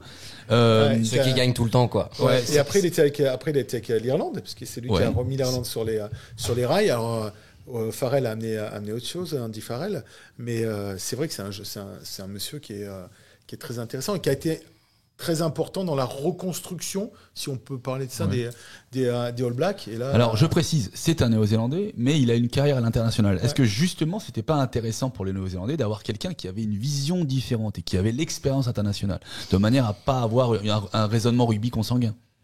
C'est vrai ils ont toujours fonctionné en vase clos et qu'effectivement tous les grands joueurs partent à la fin de leur carrière faire comme Dan Carter qui est à part la pige qu'il a fait à Perpignan, mais effectivement sur le Racing, etc. Why not? Après, ils sont tellement forts, les Néo-Zélandais, qu'ils n'ont pas besoin de nous pour leur donner des conseils. Ah, c'est pas besoin de nous, mais quelqu'un qui a une expérience à l'international. On l'a vu, Dan Carter, ce qu'il retient aussi beaucoup, c'est un peu les à côté du rugby. C'est la façon de s'intégrer dans un pays, de voir comment le rugby a un rôle différent en France qu'en Nouvelle-Zélande, par exemple. Voir comment on le pratique. Moi, je suis pro pour ça. Moi, je suis pro pour prendre des idées qui viennent de toi qui partout. As voyagé très tôt, d'ailleurs, t'es parti très vite en Angleterre. Mais en fait, l'idée, c'est surtout de se dire qu'il y a des bonnes choses à prendre partout. Bien sûr, toujours. Plein de choses. C'est l'exemple des Japonais qui font venir tout le monde pour progresser. Bien sûr, j'ai cru comprendre quand même que l'entraîneur de la défense de l'équipe de France était un Gallois. Il n'est pas gallois, Sean Edwards. Il est né à Wigan, il est anglais. Mais il a fait toutes ses armes. C'est un ancien joueur de rugby à 13, très très bon joueur. Rugby à 13, il était capitaine de la grande équipe de Wigan, où Andy Farrell d'ailleurs jouait dans les années 90. Mais il est anglais. Mais il a fait toutes ses classes avec. D'ailleurs, il a fait beaucoup de cauchemars après le match contre l'Afrique du Sud parce qu'on n'a jamais encaissé autant d'essais et c'était incroyable. C'était porte ouverte et sur la défense quand même, c'était une de nos plus grosses armes depuis quelques années. Et lui, on va profiter de ce que tu viens de dire, Jérémy, parce que juste un truc sur les idées qu'on prend à l'extérieur. Quand on parlait tout à l'heure de la DTN, je voulais le mentionner, mais je l'ai pas fait. Franck Orillon, ancien 3-4L international rugby à 7. Franck Orillon était allé en Nouvelle-Zélande pour voir ce qui se faisait de mieux au niveau de la formation, de voir comment étaient formés les joueurs. Il avait présenté un dossier sur la présentation sur la formation en Nouvelle-Zélande. Bien sûr, Didier Ratière à la DTN, qui a un cerveau rugby brillant, franchement il est brillant, l'a utilisé. Parce que ce qu'avait fait le travail qui a été fait par Franck Orillon, c'est aussi ce qui a apporté sur la formation des choses nouvelles. Donc c'est toujours bien d'aller chercher ailleurs des choses. Je me rappelle de Frédéric Michalak qui était surpris, qui dit « J'étais en Afrique du Sud et on me faisait jouer avec d'autres ballons. » Et moi, quand j'entraînais des gamins, j'avais appris ça en Angleterre, j'ai rien inventé. Hein. Mais quand je suis revenu en France, j'entraînais les gamins avec des balles de tennis. On me dit, mais on joue au rugby, on joue pas au tennis. Je dis, mais si tu es capable d'attraper une balle de tennis, quand tu cours hyper vite, ton ballon de rugby, tu vas l'attraper facilement. Ah oui. Tu vois. Et donc, c'est des choses que tu apprends à l'extérieur. C'est de manière empirique, mais c'est des choses que tu apprends parce que tu dis, ah tiens, c'est peut-être bien ce qu'il fait. Tiens, Jérémy, ce qu'il fait, c'est peut-être pas mal. Si je peux l'adapter. Et ça, c'est l'adaptation. Et on en a discuté avec Fabien Galtier. Je lui ai posé la question, je lui ai dit, t'as pas la pensée unique. Est-ce que tu pars du principe que t'as la pensée unique? Il me dit non. Je dis, j'ai pas l'impression, moi, de l'extérieur, parce que il est allé chercher des choses dans le détail, dans la philosophie. On a parlé de beaucoup de choses. Il y a un truc que je vous D'ailleurs, propose, la flèche du temps, je vous propose d'écouter. c'est Eddie Jones. Je vous propose d'écouter quand même. Allez sur. Il y a un podcast sur France Info qui s'appelle Sous le soleil de Platon avec Fabien Galtier. Hyper intéressant. Et il explique plein de choses. Mais c'est aussi sur le fonctionnement du groupe. Aujourd'hui, tu vois clairement qu'il y a des choses qui sont faites pour que le groupe fonctionne bien. À une époque, on n'aurait jamais accepté que les femmes, et même moi peut-être en tant que joueur, j'aurais pas aimé que des femmes et des enfants soient aussi présents. Mais tu pars 2 mois. Ça permet de respirer, les gars. Ouais, c'est long, quoi, 2 mois. Tu pars au Japon. Même c'est pas chose, pareil. regarde, juste un effet sur la méconnaissance des fois des journalistes sur le fonctionnement d'un groupe. 2011, je ne sais pas si vous vous rappelez, il y a un clash Bien avec sûr. Avec Marc Lévremont et certains journalistes qui avaient quand même de la bouteille. Et donc moi j'ai des confrères qui sont là-bas, à l'époque j'étais sur TF1, et je leur dis mais pourquoi, c'est quoi ce clash? Vous êtes parti de quoi? Du principe qu'il y a une mauvaise ambiance dans cette équipe? Il me dit on a vu Maxime Mermoz manger un burger tout seul. Pardon? C'est ça votre truc là? Vous êtes parti du principe qu'il y avait une mauvaise ambiance dans l'équipe de France? Bah ouais, le mec il est tout seul. Je dis mais vous êtes arrivé quand en Nouvelle-Zélande? Il dit, on est arrivé début septembre. Non mais on est arrivé au début septembre et je dis mais et vous êtes tout le temps avec les mêmes mecs? Bah non, des fois on a envie d'être tous. Ah bah voilà. Et les mecs ils sont ensemble en préparation depuis le mois de juin. Ils sont tout le temps ensemble. Tu manges avec les mêmes mecs, tu prends ta douche avec les mêmes mecs, tu dors avec les mêmes mecs. Au bout d'un moment, tu as peut-être envie d'être tout seul. Tout simplement. Et tout simplement pour vivre autre chose. Et je donne et les mecs ils étaient partis de ça parce que comme tu dis, il fallait faire le buzz. Excusez-moi, mais c'est de la bêtise. C'est de la bêtise. Si tu sais comment fonctionne un groupe, tu sais qu'à un moment, tu as besoin de respirer. Julien Bonner m'avait dit, on est parti chasser chez le frère de Van Cotter avec William Servat. Ils sont très très proches tous les deux. Il m'a dit, mais on a passé une journée avant la finale, mais extraordinaire. On est revenu, on était comme ça. Bien sûr. Il peut dire qu'en plus Julien, les blagues, s'il me dit si je peux les casser, je les casse, quoi. Mais tu vois, mais c'est aussi une très bonne finale. Non, mais c'est la méconnaissance de la vie de groupe. Tu sais qu'une vie de groupe, punaise, même quand tu pars en vacances, des fois avec ta famille, tu as envie d'être tranquille, tu te prends une petite tu te dis j'ai envie de 5 minutes, je vais lire un bouquin, je suis tranquille. Tu peux pas, même si tu fais du rugby, tu peux pas être constamment 24 heures sur 24 sur les uns avec les autres. Bien sûr. À un moment, tu as besoin de respirer, tu as besoin De temps pour toi. Ouais, de Pas temps pour des toi. autres, pour Ouais, l'équipe, exactement. pour le staff, Ouais. pour toi, juste pour toi. Juste Ouais, pour toi. surtout Et ça, que- je trouve que ça a été vraiment bien géré. Et puis, la société, elle a évolué. Je pense pas que Bernard Laporte, il aurait ouvert les portes comme ça à toutes les familles, parce que c'était une autre époque. Aujourd'hui, il faut aussi faire avec une évolution de la société Bien sûr. qui fait. Par contre, la question va se poser, comment tu vas faire en Australie? Là, les Sudaf, les mecs, en plus, il y en a beaucoup, ils ont plus de la trentaine bien tassés. Hein. Les Sudaf, mais ils ont toute leur famille. Et honnêtement, j'ai pas eu l'impression que je les ai suivis pendant 15 jours, j'ai pas l'impression que ça les ait perturbés. Tu vois, ils avaient leur moment à eux, leur machin, petit moment en famille, tac. Il y avait beaucoup d'enfants en bas âge. Bah, disons que après, c'est de gestion, même, hein. même si le rugby est professionnel depuis peu de temps, depuis 1995, c'est de plus en plus professionnel et les joueurs ont appris quand même à se mettre dans leur bulle. Ils ont appris à partager le temps entre le temps de l'action par rapport au sport et par rapport à la compétition et les moments de latence et les moments de repos. C'est vrai qu'aujourd'hui, avoir sa famille, c'est réconfortant. Les tournées sont beaucoup plus longues. Là, on a parlé de 10 semaines à vivre ensemble. 10 semaines, c'est énorme. Hein. Bah là, moi, D'accord. je suis parti le 28 août. Heureusement qu'on était allé à Lyon. Hein. Moi, j'ai pas vu ma femme et mes enfants. J'aurais pas vu ma femme et mes enfants pareil, quoi. Ouais. Vivre à Non, mais l'hôtel. il y a une vraie intégration dans ce sport qui est quand même un sport très humaniste. Je vais faire une référence. Ma chérie me dit toujours, moi, l'une des choses que je préfère dans le rugby, c'est le tour d'honneur avec les enfants qui courent sur la pelouse. Non, mais Ouais, cette image, elle est trop C'est mignonne. bien, on prend ça, on prend avec plaisir. Quand on va voir d'autres sports, on ne voit pas ça. Ouais. Et ça humanise les gars et ça donne aussi de les aimer encore plus, donne envie de les aimer encore plus. On se dit, ces mecs-là, ils sont avec leur famille, ils ont envie de défendre le maillot, ils sont là, ils font profiter tout le monde. Les gamins, ils s'en souviendront peut-être pas, mais en tout Ah cas, si, ils s'en rappelleront. je sais pas, quand t'as 3-4 ans, si les souvenirs qui te restent, sûrement peut-être qu'un Stade de France Alors, plein. Tu te etc. rappelles être allé voir, moi je me rappelle être allé voir mon père quand il jouait. Mais tu sais, sur ce que tu dis, c'est hyper intéressant. J'ai un confrère, un ancien d'Eurosport qui est italien et qui me dit, mais il me dit tout ce que j'entendais, les clichés sur le rugby, il me dit, ben c'est vrai en fait. Il me dit que l'ambiance elle est pas pareille, que tu vas au stade, que les gens sont contents, qui se mélangent, qui sont les uns avec les autres. C'est juste il me dit vrai. il me dit la dernière fois que j'avais entendu l'hymne italien dans un stade, au Stade de France, il s'était fait conspuer l'hymne italien. Et il me dit là, en football, hein. Ah C'était oui, pas en oui, rugby, mais c'était c'est pas en rugby. juste Non, ça. et c'est en football, Ouais, pardon, ouais. excuse-moi. C'était, et il me dit là, à la fin, à Lyon, les gens, ils tapaient dans les mains, c'était rythmé. Le seul- les mecs, ils font le tour du La stade. seule personne qui se fait huer au Stade de France, c'est Ben O'Keefe. Tu veux revenir dessus, tu vois. Voilà. Alors, Non, mais tu vois, juste pour conclure là-dessus, c'est que notre sport est quand même un sport magnifique. C'est que les supporters sont mélangés. Quand ils font le tour d'honneur, les Sudaf, ils sont fait applaudir. Tout le monde applaudit. Enfin, wow, c'est la classe quand même. Non, mais c'est toujours le même principe que même en amateur, on perd, on gagne, on se fait prendre une torgnole, etc. On fait une aide d'honneur pour l'adversaire, on est là. Et moi, je me souviens d'un truc très frappant, et là, on va pas parler de l'équipe de France. J'ai eu la chance d'aller au Japon. J'avais assisté à l'époque au match d'ouverture Japon-Russie. Et les Japonais avaient gagné. Et ce qu'ils étaient allés faire, c'est qu'ils étaient allés devant chaque tribune et Vous avez salué. ils avaient salué chaque tribune comme ça après le match. Bon, évidemment, on est au Japon, donc on fait pas ça. Non, mais ça montre un état d'esprit.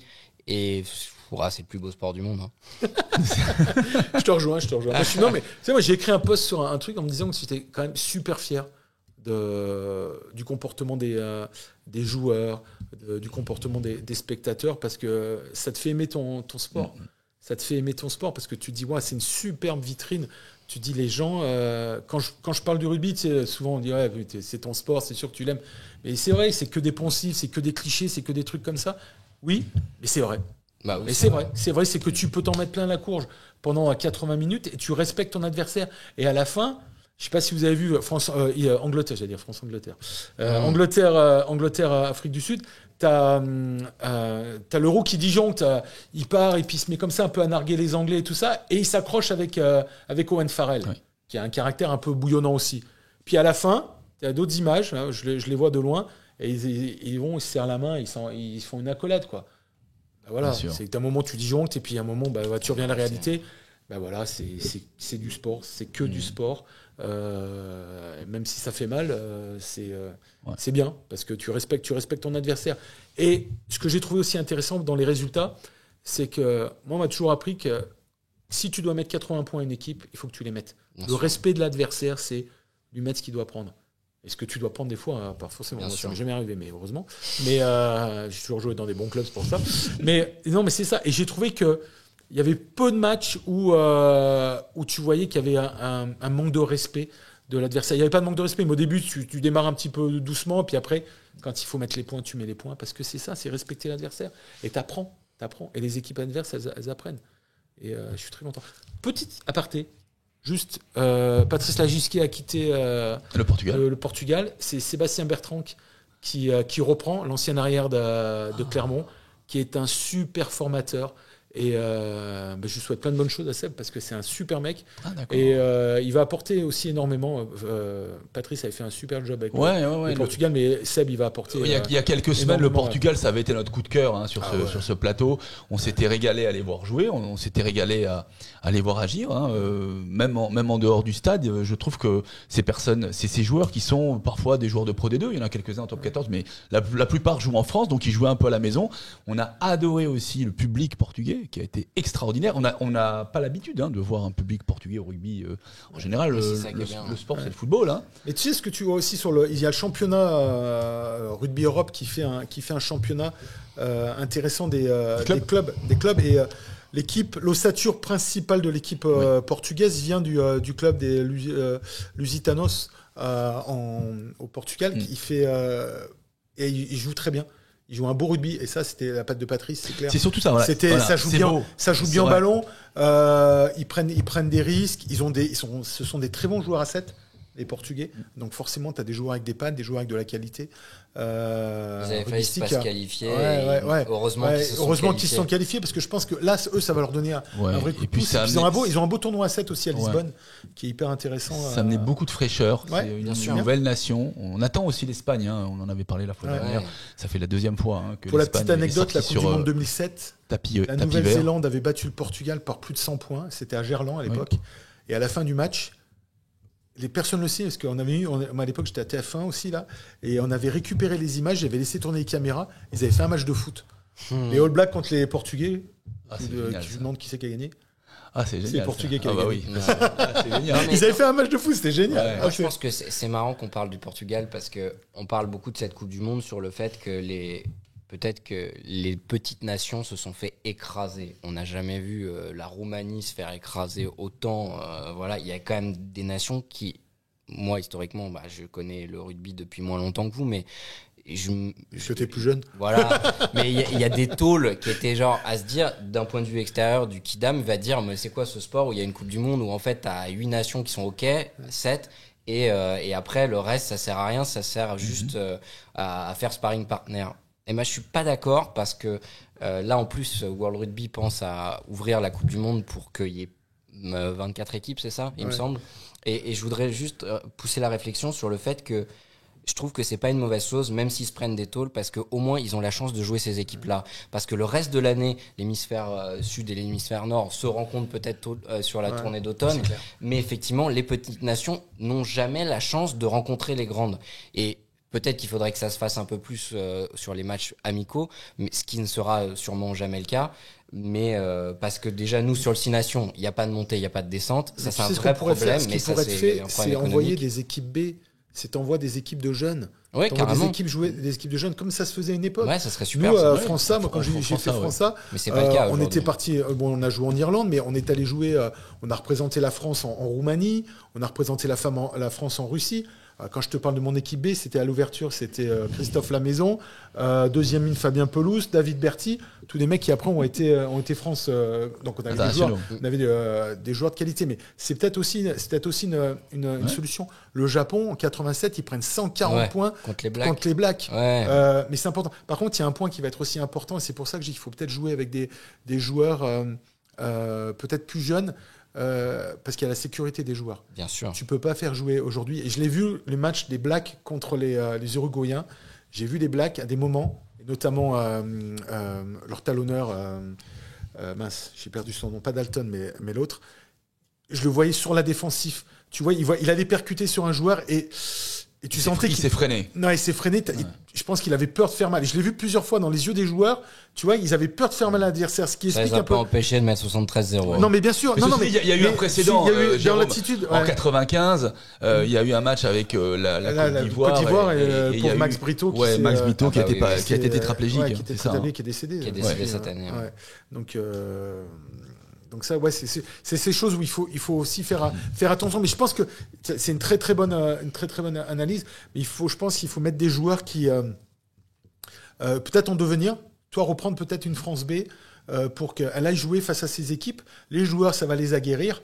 Toi, ces joueurs qui ont 20 ans là, c'est peut-être ceux qui vont 21 ans, 22 ans, enfin qui sont dans l'antichambre. Mais il faut qu'ils sortent des U20 en fait. Ouais, qu'il faut qu'ils fassent des matchs, il faut qu'ils jouent ensemble. Bien sûr. Tu peux plus. Et puis aujourd'hui, ça tourne beaucoup. Mais il faut que ces joueurs ils puissent faire des matchs. Parce que tu vas pas les laisser comme ça. Tu auras peut-être 2-3. Alors tu auras peut-être un Louis Biarré qui va ressortir à 20 balais. Mais généralement, pour le niveau international, tu es plus là vers 23, 24 ans parce que tu as pris un peu de la bouteille. Des postes de pilier où il faut que tu t'endurcis. Derrière, c'est plus facile, mais devant, c'est plus compliqué. Tu vois pas un pilier de 20 ans qui fait la misère à tout le monde. Hein. Le mec, il fait le popcorn. Hein, c'est très, très rare. Non, mais tu vois, c'est ça. C'est aussi. S'il y a eu Califano quand il est sorti. Ouais, mais il avait pas 20 ans. Il était très jeune. Non, il avait peut-être 22 ans. Il a commencé très tôt. Il a commencé à gauche, pas à droite. Ouais, il a commencé à gauche contre l'Afrique du Sud en 92. C'est pas la même histoire. Il est de 72, donc on fait un calcul, 92, il avait 21 ans. Donc voilà, donc c'est des choses qui sont peut-être aussi à mettre en place avec la volonté oui, mais voir si les clubs le veulent aussi. Ce qui va à l'encontre de ce que vous dites, et je suis plutôt favorable à ce que vous dites, hein, bien sûr, c'est qu'on fait trop de matchs dans le rugby professionnel. Alors là, ça serait rajouter des matchs à des joueurs qui justement sont à l'intersaison. Non, mais ces jeunes, ils jouent pas forcément tous les matchs de top 14. Même s'ils sont présents dans les... mais ça serait ce qu'avait fait Lancaster avec cette équipe, là, je te dis, il a pioché dans cette équipe de jeunes où il avait des talents, il les avait amenés. En 2015, s'ils ne se ratent pas, ils peuvent faire une très belle Coupe du Monde. ils se ratent, ils ont la pression à la maison. Mais c'est peut-être des mecs qui sont pas sélectionnés dans les différentes sélections, qui ont cette sélection pour aller s'endurcir à l'international. Ces expériences-là. C'est exactement ce qui ça se va très bien. Hein, c'est exactement ce qui se faisait. Pour eux, il n'y aura pas trop de matchs. L'émission précédente, on voulait réhabiliter l'équipe de France scolaire et l'équipe de France universitaire. Et là, quelque part, on veut réhabiliter l'équipe de France B ou A'. C'est ça. Oui, mais ça, c'est pour la promotion du rugby à l'international. Pas uniquement dans le but de trouver des talents. Je pense qu'il y a une vraie mission des pays développés dans le rugby, comme la France et les grosses nations, d'aider aussi les nations émergentes. C'est pas juste en envoyant de l'argent pour essayer d'aider qu'on va les aider finalement. Et je trouve que ça, oui, mais je trouve que c'est une excellente idée que les petites nations peuvent se confronter à des joueurs qui jouent en top 14 ou en Pro 2 et même en national. Même en national. Et même des mecs de centres de formation, parce qu'il y a des excellents joueurs dans les centres de formation. Je pense que si on prend uniquement les compétitions françaises de national à top 14, on peut englober l'équipe du Portugal, l'équipe d'Espagne, l'équipe du Maroc, l'équipe d'Algérie, la Roumanie. Il y en a énormément. Les Marocains pour l'instant. Ils sont plus invités au niveau international. Il y a eu des malversations politiques. L'Algérie. Tu peux construire. Je pense qu'il y a un vrai sujet parce que très honnêtement, tu prends un jeune, t'arrives, tu viens d'être champion du monde moins de 20, tu vas faire combien de matchs en top 14 ? Allez, t'as 19 ans. Si t'en fais 5-6, c'est déjà bien. Ça veut dire que reste du temps, tu vas jouer avec les espoirs ou avec ce qu'on appelait avant la B. Donc pendant les coupures internationales, toi, tu vas pas faire plus de matchs que ça. Donc mais par contre, prendre ces joueurs et les garder sous le coude en se disant, bah tiens, c'est l'équipe qui a été champion du monde là, on va les garder et puis on va les emmener faire des matchs contre la Roumanie parce que les Roumains. Faut y aller, hein. Faut y aller. C'est d'accord. Faut y aller à Bucarest. Si tu es au mois de février, je peux te garantir que t'essayes de rater l'avion. T'essayes de rater l'avion. Merde, j'ai raté l'avion, quoi. Et non, mais c'est ça, c'est aussi une bonne. En tout cas, votre idée est très bonne. Jérôme, faudrait la colporter à la DTN. Est-ce que tu as tes ouvertures ? Alors, j'étais très proche de Didier, mais là aujourd'hui, le nouveau DTN, je le connais pas. Mais non, mais je pense qu'ils ont certainement pensé parce que je pense qu'il faut garder ces générations. On a eu des ratés. De mon côté. Ouais, on a eu des ratés à des moments. On a eu des belles générations. Et puis que ce soit dans le club, puis des fois, ces joueurs qui ont entre 19 et 21 ans, bah des fois. T'as la maturité qui est pas tout de suite là. T'as peut-être aussi le fait, il y en a qui font leurs études aussi, donc t'es un peu pris. Mais si tu peux garder le haut niveau, moi ce que je trouve triste, et c'est un joueur qui va être peut-être champion du monde des moins de 20, et puis qui va arrêter sa carrière parce qu'il a ses études, parce que c'est compliqué, parce que ci, parce que là. Ça me rendrait vraiment triste d'entendre ça. D'ailleurs, j'ai vu qu'il y avait un joueur portugais qui avait été international, qui avait été champion du monde. Moins de 20 avec la France, c'est super. Mais tu vois, c'est ça. Et puis après, offrir des opportunités à des joueurs qui ont un bon niveau. Et puis pourquoi ne pas les jouer si ton papa ou ta maman ou ton arrière-grand-mère est portugaise ou autre, que tu ailles renforcer ces équipes. J'ai un copain qui m'a appelé, son fils est très bon. Il a un passeport indien, il a un passeport britannique, il a un passeport écossais. Et il me dit, tu te rappelles que Jack, il peut jouer pour le Portugal aussi ? J'ai fait, ouais. Il me dit, on va peut-être y réfléchir. C'est pas mal, ça. Et c'est pas mal. C'est des choses qui peuvent se faire aussi. Si t'es un bon, plutôt que tu restes dans une nation où tu vas pas beaucoup jouer, où les places sont chères. Il y avait le cas de deux frères, je me souviens plus dans quel championnat français ils jouaient. Je crois que c'était dans le championnat fédéral à l'époque où il n'y avait pas la nationale encore. Ils sont partis au Brésil et ils se sont fait naturaliser au Brésil parce qu'ils avaient de la famille aussi au Brésil et ils sont devenus internationaux brésiliens. Deux joueurs français comme ça. Nous on le fait bien avec certains NZ ou Afrique du Sud pour Willem Z qui jouent en France. Après il y a aussi une autre chose, c'est qu'on est toujours dans un principe en rugby, on joue pas pour un pays, on joue pour une fédération. Ouais. C'est-à-dire que si tu joues plus de 3 ans dans cette fédération, tu peux t'es pas obligé d'avoir un passeport. L'idée, c'est aussi de développer le vivier local. C'est pas non plus de faire que de l'exportation, quoi. Là, c'est ce qui s'était passé un petit peu avec l'équipe d'Algérie. Là, ils avaient pris beaucoup de joueurs qui étaient en France et qui avaient des relations plus ou moins lointaines avec l'équipe d'Algérie. Mais si on le fait assez tôt, je pense que tu peux permettre à ces équipes d'augmenter leur niveau, pas les faire sur un coup comme sur le tournoi de qualification de la zone Afrique où tu vas chercher Mathieu Lauré. Mathieu, je crois qu'il savait même pas qu'il avait une relation avec l'Algérie. Enfin bon, c'est des choses comme ça. Tu vas chercher des joueurs mais tu n'arrives pas à faire une équipe. Par contre, si tu les fais monter en niveau, ça va être intéressant. Ça, c'est une belle Et ça va beau tirer débat. les autres vers le haut. Et oui, et puis surtout, c'est que Comme ça a été le cas avec le Japon. Ouais. Aujourd'hui, le Japon. Alors, le Japon, ça a toujours été une nation de rugby. Hein. Ouais, non, mais aujourd'hui, le Japon. mais qui prenait des tôles et aujourd'hui, ouais. elle en prend beaucoup moins. Je Je dis un pense. truc, en 95, on fait une tournée au Japon avec Oxford. Moi, j'avais été surpris. Je pensais pas que c'est un sport universitaire, donc il y a beaucoup de jeunes. 14 000 personnes pour un match universitaire. Tu fais Paul Sabatier contre. Il n'y a personne. Contre la Sorbonne, il n'y a personne en France. Alors C'est un que vrai là-bas, pays de rugby. C'est un vrai pays de rugby. D'ailleurs, J'adore ça. les clubs sont souvent des conglomérats industriels. Ah, mais c'est que ça. C'est que du corporate. Et d'ailleurs, je trouve que le système du rugby japonais est très bon. Et en tout cas, il est très cohérent. Et ça permet aux joueurs d'être incorporés ici, chez Mitsubishi, là, chez Kubota. Et tu sais, Toyota nous, aussi. il y a beaucoup de joueurs. Nous, après Oxford, tu as beaucoup de joueurs qui partaient faire leurs premières armes professionnelles au Japon parce qu'ils étaient recrutés et ils bossaient. Donc, ils bossaient chez Mitsu, ou ils bossaient dans d'autres trucs. Et en même temps, ou chez Kobe Steel, parce que Kobe, à l'époque, c'était la grosse équipe, ils venaient chercher des jeunes joueurs qui étaient des fois des internationaux. Il y a deux franchises japonaises dans le Super Rugby, non? C'est ça? Je me souviens plus. Là, je suis passé. Je crois qu'il y a des franchises qui ont été intégrées au Super Rugby, ce qui montre bien que le niveau. Quand tu vois Krill, il joue au Japon, le centre sud-africain, des Allende, je crois aussi. Il y en a beaucoup maintenant qui partent. Parce qu'en plus, comme tu es payé par des entreprises, déjà en termes d'économie, ils sont payés par les entreprises. Tu ne vas pas chercher des sponsors à étrangers. Ils font de la pub, ça fait de la communication en interne. C'est aussi pas ce que fait Michelin.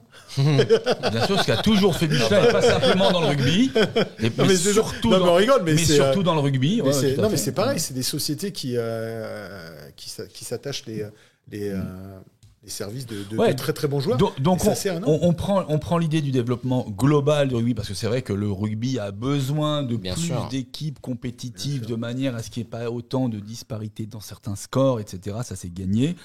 Un petit focus peut-être sur la finale, une affiche de rêve, même si l'affiche de rêve aurait été France contre n'importe qui. Là, on a Nouvelle-Zélande contre Afrique du Sud. On va pas jouer au jeu des pronostics, sauf si vous en avez l'intention. Mais deux oppositions de style. Entre ce qu'on veut ou ce Alors voilà, deux oppositions de style. Il est probable qu'il pleuve samedi. Est-ce que la Nouvelle-Zélande va continuer à jouer aussi bien et avec autant de volume, sachant qu'en face, on a la meilleure équipe qui joue contre les équipes qui jouent bien? Je pense que surtout, si les Sud-Africains pourrissent pas trop les Rocks, normalement. Il faudra leur faire confiance, ils le feront. Ouais, c'est sûr. Après, au niveau des stats, et vous avez remarqué que j'aime bien les stats. Je suis allé checker un peu tout ça. J'ai tous les petits papiers. Alors on prend. Vas-y. Non, mais le top scorer côté NZ, il y a quand même Mackenzie avec 53 points, Mwanga 50 points et Will Jordan, incroyable sur cette Coupe du Monde, 40 points. Au niveau sans buter sans buter mais c'est d'ailleurs c'est le meilleur marqueur d'essai avec 8 essais côté Will Jordan. De l'autre côté, si on regarde les stats, elles sont quand même pas belles, c'est pas folichon. Non, je pense que le premier Sudaf sur les percées, je regardais sur les percées, Will Jordan, il est à 12 percées franchissement sur la Coupe du Monde. Il y a juste Colby qui en a 6 et le reste, il y en a pas d'autres quoi. Enfin, il y a 2 autres mecs, il y en a 6 du côté de la Nouvelle-Zélande. Et sur les scoreurs du côté de l'Afrique du Sud, allez, vous les avez ou pas? Les scoreurs? Ouais. Il y en a que 2, c'est que des mecs qui font du pied. Ah, mais tu veux dire pas d'essai, tu veux dire Non, scoreurs au sens général, c'est Libok et Pollard, 22 et 21 points. Et Sneeman, il a marqué 5 points là. Ouais, mais c'est RJ Sneeman, il a marqué. Alors, je crois que j'ai les stats, mais là, regarde en termes de points. Lui, il fait des passes après contact, mais il a juste marqué un essai là. Ouais. Et ça c'est hyper intéressant sur les passes après contact. Là, dans le top 30, il y a juste Niemann et le reste, il y a Savea qui en a fait 8. Alors là, il y a un Néo-Zélandais, je prononcerai pas son nom, mais il en a fait 6. Mwanga 5, Jordan 5. Le reste, il y a que Sneeman qui a fait 6 passes après contact. Et encore, Sneeman est un remplaçant qui rentre souvent Exactement. à la 50e minute, donc c'est une performance. Donc encore une fois, source World Rugby. Source World Rugby. Là, c'est mise à jour aujourd'hui. Je suis allé regarder ça ce matin. Par contre, ce qui est dommage, c'est que les statistiques ne montrent pas l'équipe qui pourrit le plus, ou qui pourrit le mieux, ou qui fait des jouets. Alors, moi, il y a une question qui va être intéressante. Je m'étais dit, même avec la pluie, l'Afrique du Sud quand même qui a une grosse mêlée. Je pensais sincèrement qu'ils allaient vraiment faire exploser les Anglais. Ça n'a pas été le cas. Non. Parce que, à part à la fin où ils les font.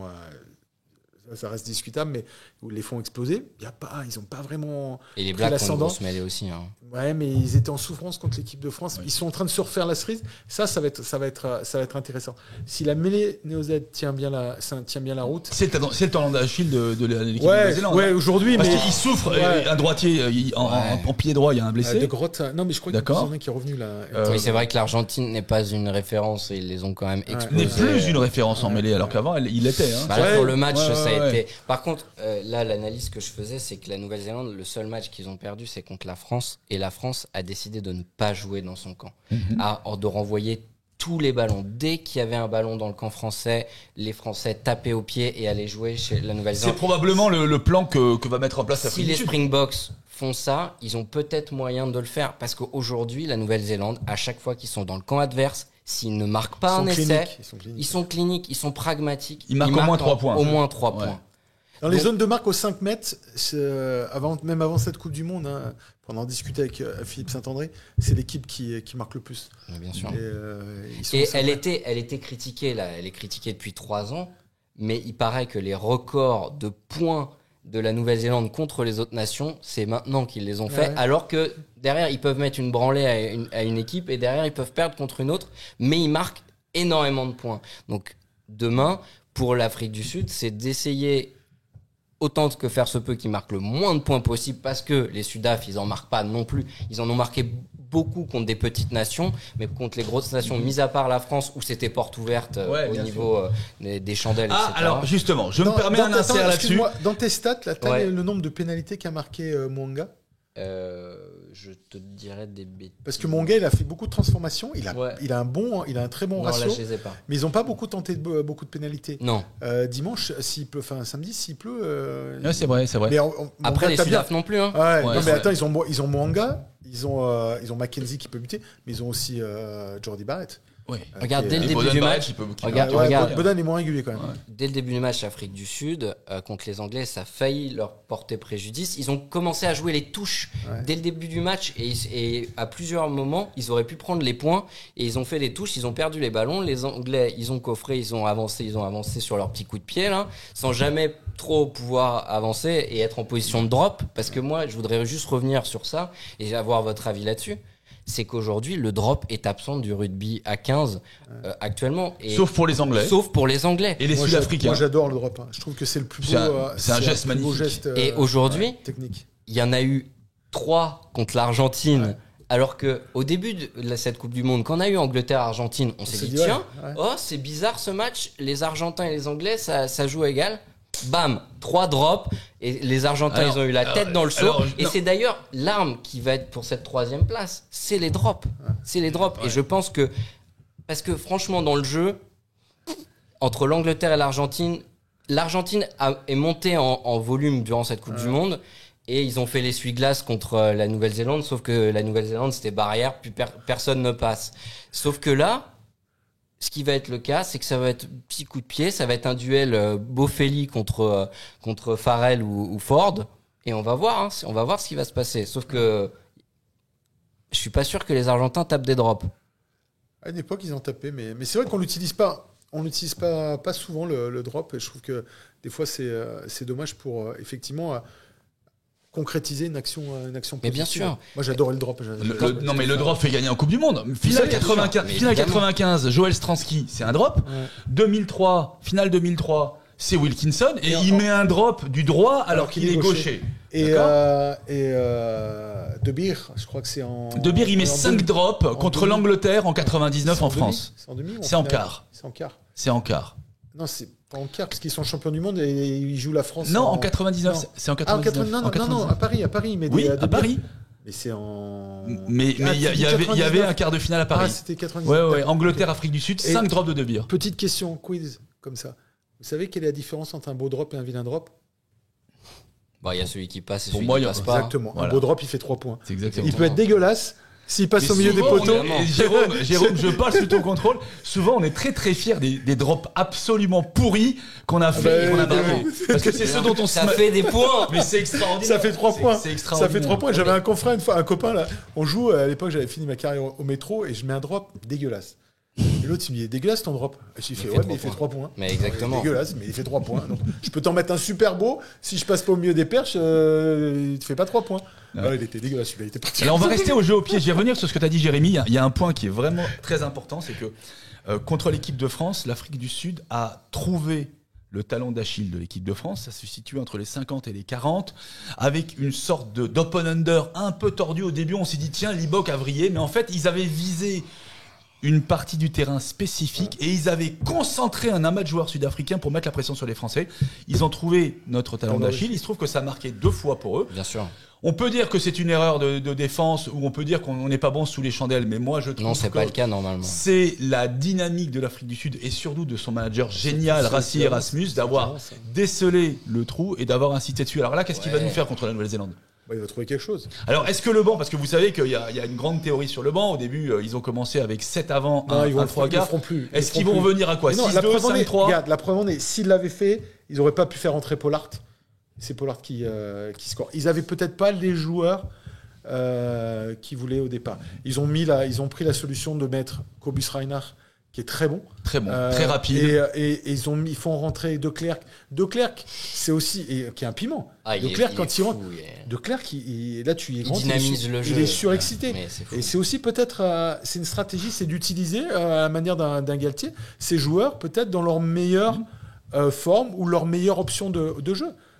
Aujourd'hui, ils vont pas te faire un banc à 7+1, pas possible dans leur truc. Est-ce qu'on a même stratégiquement parlant, tu vois l'Ibok, à un moment, l'Ibok il fait une bêtise et derrière, bim, ils le sortent.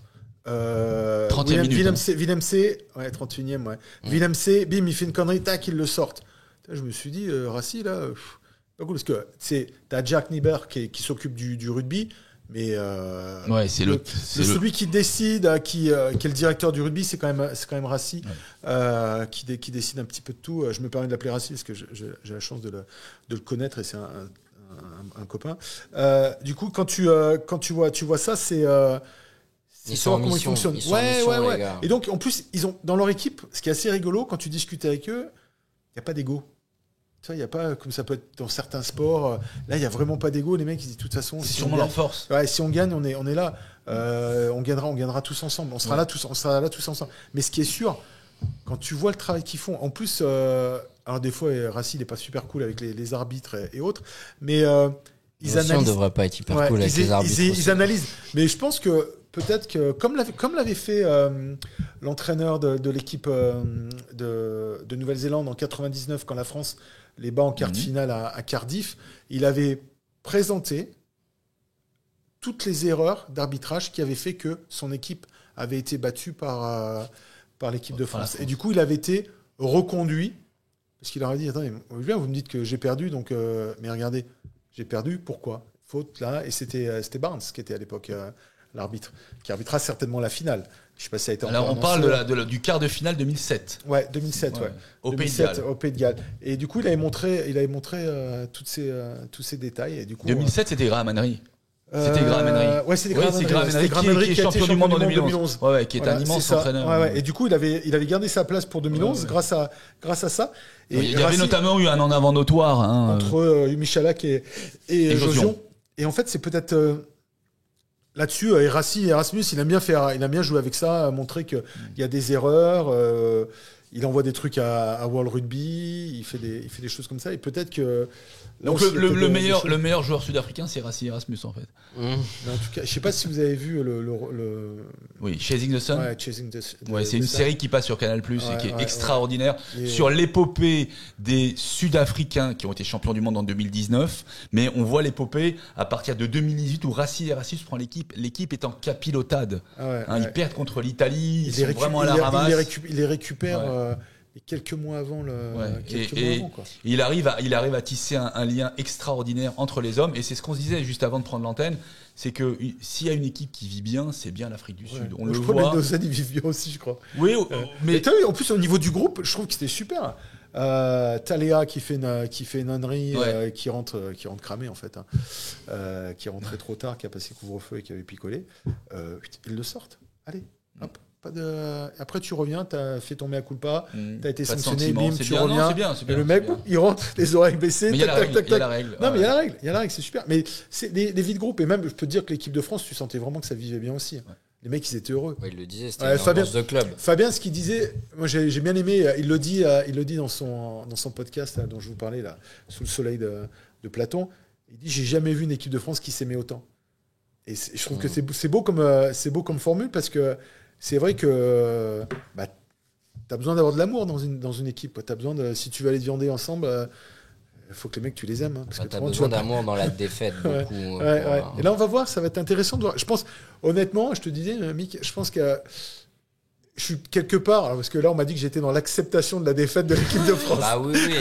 Et j'essaie de trouver des points positifs, tu sais, en me disant... Plus vite on est dans l'acceptation, après plus une vite on peut thérapie aller... d'une semaine. Ouais, j'ai passé une semaine à suivre les Anglais, parce que là, je suis les Anglais, et je peux vous dire que c'est dur. C'est dur. Et même si quand t'es anglophile. Et là, tu te dis, oui, mais peut-être qu'il va y avoir du positif, donc ils vont pouvoir reconstruire, et qu'ils seront peut-être encore plus forts. Les Blacks qui avaient perdu en 2007, ils sont revenus plus forts en 2011, ils ont été là en 2015, et ils seront peut-être là en 2020. Alors justement, on va aborder le dernier point. C'est vrai qu'on a eu l'honnêteté de dire que le management et la tactique sud-africaine avaient été brillantes. Ils avaient fait le banc qu'il fallait, la tactique qu'il fallait, ils ont scoré quand il fallait, ils ont marqué 4 essais sur 7 pénétrations dans les 50 Français. C'est assez impressionnant, d'accord. C'est un ratio qui est énorme. C'est un ratio énorme. Ok, ceci étant dit, et en ayant accepté que la France aurait peut-être pu être plus performante dans certains secteurs de jeu, il y a un nom qui est revenu cette semaine, qui est revenu dans tous les sens, et non seulement qui est revenu toute la semaine, mais il a été rappelé après le match contre Angleterre-Afrique du Sud, puisqu'on le parle de l'arbitre du match France-Afrique du Sud, qui a aussi été l'arbitre du match Angleterre-Afrique du Sud. C'est quelqu'un qu'on n'a pas forcément trop kiffé, c'est Ben O'Keefe. Ouais. Alors, encore une fois, on n'a rien contre lui, et je dirais, voilà, j'ai aucun jugement sur un arbitre, mais je vous poserai la question. Messieurs, j'ai un vrai problème existentiel, c'est qu'on s'est rendu compte qu'on avait reproché à cet arbitre d'avoir oublié pas mal de choses qui étaient des décisions létales à l'encontre de l'équipe de France en quart de finale, que quelque part il a été suspecté d'avoir fait la même chose au détriment de l'Angleterre, surtout à la fin du match. Vous n'avez pas l'impression que cet arbitre a un problème de vue, alors que le paradoxe, c'est que son métier dans la vie, c'est qu'il est ophtalmologue. Comme disait Jérémy, tu disais un très bon point, ça fait peut-être longtemps qu'il n'a pas pratiqué. Ouais, je pense qu'effectivement, en étant arbitre de haut niveau comme ça, je pense que ça fait longtemps qu'il est plus à son cabinet, et qu'il devrait peut-être mettre des lunettes, parce que je pense que les écrans géants, il les voit pas, quoique il est, je pense, de mèche avec le TMO et le bunker, parce que je pense qu'effectivement, il y avait des images qui ont été très très vite coupées dans le stade. Parfaitement. Et qui n'ont jamais été revus, parce que je pense que sinon ça aurait fait encore plus de broncard. Et j'ai rien contre les arbitres, et même je les défends assez souvent. J'en ai fréquenté beaucoup du top 14 qui ont été critiqués, etc. En soirée, ouais, en troisième mi-temps. En soirée, ils sont super. Et surtout quand ils avaient fait gagner mon équipe. Non, pour être honnête, franchement, grâce à eux, j'ai beaucoup appris sur les règles. Mais c'est vrai qu'on peut être très surpris, on peut être dégoûté, on peut tout ce qu'on veut, les superlatifs négatifs sur Ben O'Keefe sur ces 2 dernières semaines, parce que je pense qu'effectivement, si l'Afrique du Sud passe sur une petite décision, il semblerait que sur l'essai, il était plaqué, le joueur, et il se relève et il va marquer. Et j'ai vu 2-3 images après. L'essai de Simon, hein, c'est ça? Ouais. C'est le seul essai du match. Et oui, c'est le seul essai. Et il semblerait que lui aussi, il aurait au moins dû être vérifié un peu plus profondément. Oui, c'est ça, c'est ce qu'on reproche en fait. En fait, c'est ça, c'est d'avoir ce qu'on coupé reproche à Ben O'Keefe, c'est que d'abord il y a l'arbitrage de la Coupe du Monde, il y a pas de cohérence dans cette Coupe du Monde dans l'arbitrage, on l'a vu, les plaquages hauts, les en avant volontaires, etc. Mais là, encore une fois, aujourd'hui, on arbitre à 5 plus un bunker plus un arbitrage vidéo pour certaines choses qui ont été létales envers l'équipe de France. Est-ce que Jérôme, on n'avait pas intérêt à ce que au moins une fois il fasse appel à la vidéo? Alors j'ai discuté avec plusieurs personnes qui étaient proches du truc. Apparemment, Ben O'Keefe, déjà, il faut savoir qu'il fait très peu appel à la vidéo, par nature. D'accord ? Ça, c'est un premier point. Il faudrait lui envoyer une recommandée. Non, mais ce qui est important de savoir, c'est que qu'est-ce qu'a fait le TMO ? Parce que moi, je pense que l'erreur, elle vient peut-être plus du TMO que du. Je pense. Oui, mais c'est lui le patron du jeu. Hein. Ouais, non, mais oui, c'est que les mecs, ils ont peut-être pas appelé en disant attention, on n'est pas sûr d'eux. Est-ce qu'il y a. Alors, normalement, il doit l'appeler s'il y a un acte d'anti-jeu ou un acte, on va dire violent, Répréhensible. ouais, répréhensible. Donc, est-ce qu'ils l'ont appelé? Ça, c'est une première. Mais si je me rappelle bien, et je veux pas dire de bêtises, mais je crois que tout le corps arbitral de ce match est Néo-zélandais, parfaitement. Tout le monde est néo-Z. Je trouve ça Et quand même c'est très bizarre. Ouais, à vérifier, hein. À vérifier. ouais, Mais vérifier, mais- j'ai à vérifier, mais il me semble que c'est ça. Là, par contre, on sait pertinemment que la seule équipe qui pouvait battre les Blacks, en finale, c'est la France. Je dis ça, je dis rien. Toi, c'est, je dis ça, je dis rien. Après, à voir. Par contre, ce qui est sûr, c'est Après, que... il a avantagé un peu l'Angleterre en début de match. Ouais. Et ça aurait pu être plus sympa pour lui de favoriser l'Angleterre. L'Angleterre, Je que sais l'Afrique pas du s'il Sud, a- je ouais. sais pas Non, s'il a mais vraiment c'est ça, non, mais ça- favorisé. Là, on extrapole. Ouais, En fait, on a beaucoup, là. souffert parce que quand il a Complètement. arbitré l'Angleterre le premier quart d'heure, on se dit tiens, Il c'est était- marrant. il est siffle pro-anglais. au profit de l'Angleterre ce qu'il n'a pas sifflé contre nous. exactement. Non, mais ça, c'est un point. Après, il y a aussi l'interprétation de la règle. On parlait tout à l'heure de cette en avant volontaire Ah bah, complètement. Et c'est voilà. bête. d'être Sébastien Même pas qui vérifié, tape hein. sur le ballon. T'as un doute. Aujourd'hui, ce qui est gênant, c'est l'inconstance de l'appel à la vidéo. Des fois, tu appelles, des fois, tu n'appelles pas. Non, il y a un doute, on appelle. Et c'est clair. S'ils font un doute, s'ils expliquent on en la parlerait règle, pas. Et on en la règle parlerait veut que... Alors, il y a deux choses dans cette règle, c'est qu'ils tapent le ballon reviendrait en arrière, parce qu'à vérifier, reviendrait en arrière, donc il n'y a pas faute. Sauf que le fait de taper sur le ballon, la règle, c'est quoi? Annule le jeu. Il ne peut pas il peut pas l'attraper. C'est un acte d'anti-jeu. C'est un acte Donc tu sanctionnes quoi? Non, tu sanctionnes pas l'acte d'anti-jeu. Tu acceptes le fait qu'il n'y ait pas de faute parce qu'il ramène le ballon derrière lui. Donc ça veut dire qu'il veut le faire rejouer. C'est une faute Et- cynique, hein, non, les mais- Anglais disent faute et- cynique, c'est ça? Non, mais tout Ouais, le stade voit que c'est un en avant volontaire et que c'est carton jaune. Et t'appelles la vidéo. Et tu, c'est euh, cette pénalité et c'est- mais directe. par contre, il explique au joueur et il dit backward. Et c'est ce qu'il a fait. Ouais, tout de mais suite. ce qui est Ouais, extraordinaire, sauf que- c'est qu'il aurait suffi qu'ils consultent la vidéo et qu'ils prennent la même décision pour qu'on n'en parle pas. Non, mais il y a deux fois. Exactement. Il y a deux fois où il consulte pas la vidéo. Il y a même plus, mais il y a ça. Et il y a Chelsea qui part juste avant le coup de pied de Thomas Juste avant, Ramos. il a été chronométré à 5 secondes au 100 mètres. S'il fallait vraiment faire la distance, Voilà. s'il partait au bon moment, franchement. Non, mais tu le vois sur la non, vidéo mais- après. Non, mais c'est ça. En fait, c'est le problème, c'est l'inconstance. C'est-à-dire que même pour les cartons, le pauvre Curry qui prend un carton rouge au début du premier match, là, ok, ils veulent faire une règle, ils veulent faire un exemple en disant attention, tout contact à la tête sera sanctionné Bien par un sûr. carton rouge. Ok, pas de souci. Et ils le font. Face aux Fidjiens, face aux Fidjiens, Ah, Ben ok. Curry, il se met à genoux, il a 4 appuis au sol, comme ça, et il percute Joshua Tussova, il lui démonte le genou, il prend pas de jaune. Bah, tu dis ah bon, il prend pas de jaune. Le samedi, 2 joueurs, un néo-Z, Aaron Smith et je sais plus qui prennent un carton jaune parce que ils essayent d'aller chercher le ballon, mais comme le ballon est touché et qui va vers l'avant, carton jaune. Owen Farrell et Ben Estebeth, ils prennent pas de jaune alors que clairement ils tapent sur le ballon. À un moment, excusez-moi, mais Et il n'y a pas eu un contact aussi à la tête sur qui a pas été France-Afrique du Sud ouais, qui n'a pas été sifflé. Oui, c'est Oui, sur Danty. Du toy qui Sur met un Danty. grand et le Joe même à la fin, que le mois il me novembre. dit bah l'année dernière c'était là à gauche, là maintenant c'est à Ouais, droite. c'est à Là. droite. Tu sais, il nous dit ça il nous dit Ouais. ça après. Tu vois, et ça c'est pas et ça par contre c'est faux. Enfin c'est un Ça, c'est une faute, un acte- alors. c'est un vrai acte d'anti-jeu. Ouais. Et du toy, à un moment, il va se faire, il devrait prendre plus de rouge parce que il y va avec la tête, il y va pas forcément pour, mais il déblaye avec la tête, à un moment, si tu vises la tête de l'autre, ça fait contact Alors, à la tête. là, Et ce là, il que- doit prendre un rouge. Et je vous On se fait du mal, là, Moi, on je se vous, fait du je mal. vous pose Ouais, juste bon, la quoi. question, c'est que je suis toujours assez. On est chauvin évidemment quand on perd. La première des Pas choses, tant c'est de que ça, regarder. Oh, on est français, hein, on a le sang chaud. Mais effectivement, depuis que je regarde le rugby, on a toujours des têtes où on se dit tiens, avec cet arbitre, on gagnera jamais. Moi, de ma génération, c'est Nigel Owens. Jamais le pourcentage de J'ai un truc sur victoire. Nigel Owens. Le pourcentage de victoire du 15 de France avec Nigel Owens, ça doit être ridicule. On doit en rigoler. J'ai une question à poser. C'est évidemment, c'est un sport très européen, très anglo-saxon, Commonwealth et compagnie. Donc évidemment, les arbitres, ils vont être plus anglo-saxons que français ou même d'une autre nation. Mais est-ce qu'on formerait pas des arbitres ailleurs que Normalement, c'est en le job Europe de World l'Ouest. Rugby, Non, hein. mais en Europe de Ouais, l'Ouest ouais. et Mais il y en a, parce que- il y a quelques Géorgiens, des Italiens. Ouais, Attention, tu commences à avoir des Géorgiens dernière qui Coupe arrivent. du Monde, on avait 4 arbitres, là je crois qu'on en a qu'un seul. Hein, donc Ouais. on On a est en que perte de Mathieu vitesse en Reynal. France. Mais tu parles de Nigel Owens. Intéressant ce qu'ont fait aussi les Sud-Africains. Nous, on a Jérôme Garcès. Oui. Dans le groupe, il te loue les qualités de Jérôme Garcès sur l'analyse du jeu, comment analyser les règles et tout ça. Et effectivement, c'est devenu très très propre. Qui était arbitre Le jeu, au Japon. qui était arbitre de la finale fait la au finale. Japon, Jérôme Garcès. Très bien. Les Sudaf, ils sont encore allés plus loin.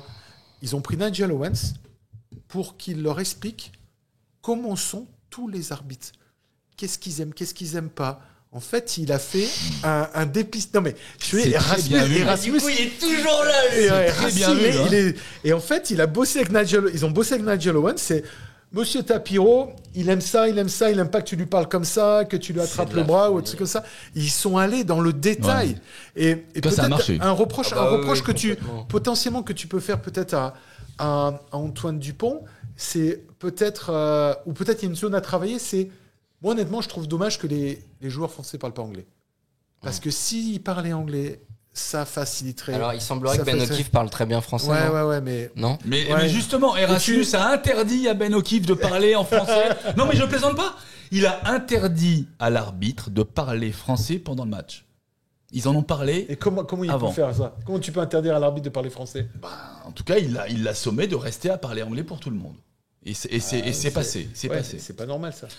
Il y a pas mal de choses qui n'ont pas non, été mais forcément tu vois, très c'est ce genre de choses. normales. Mais par contre, tu vois, je trouve que on Ouais, aurait intérêt. je suis pas d'accord. Je trouve que c'est la langue internationale sur la Coupe du Monde. Je trouve que c'est à Non, mais peu moi, près je te dis normal. pas- Si tu fais un Roumanie-Géorgie, le mec il parle qu'anglais. Si les Roumains et les Géorgiens, Tu ils parles pas géorgien?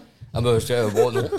Non, mais moi, je te dis pas qu'il faut qu'il parle français. Je te dis que c'est à nous de faire l'effort de parler anglais Bien et de sûr, peut-être de bien connaître sûr. mieux les arbitres. Et là, moi, j'aimerais beaucoup accompagner là-dedans, de se dire aux joueurs, tiens, on bosse en Non, anglais, mais on peut On va le garder faire. on va garder la Et- piste et- et à je vais- transmettre à Fabien Et Galtier. il y a quelque chose quand même qui est bien et il faut le poursuivre, c'est que les arbitres français maintenant intègrent les clubs de top 14 a posteriori dans le staff. Jérôme Garcès qui a intégré le staff de l'équipe de France. Parce que faut pas se mentir, il y a quelques années, le nombre de pénalités qu'on se prenait parce qu'on n'analysait pas bien l'arbitrage, etc. et qu'on n'avait pas ça. Depuis que les arbitres intègrent les staffs professionnels, bah c'est mieux pour les joueurs et il faut continuer à aller dans ce sens-là. Et je sais plus avec qui je discutais encore hier, on se disait sur les arrêts de volée dans les 22, il y a une règle.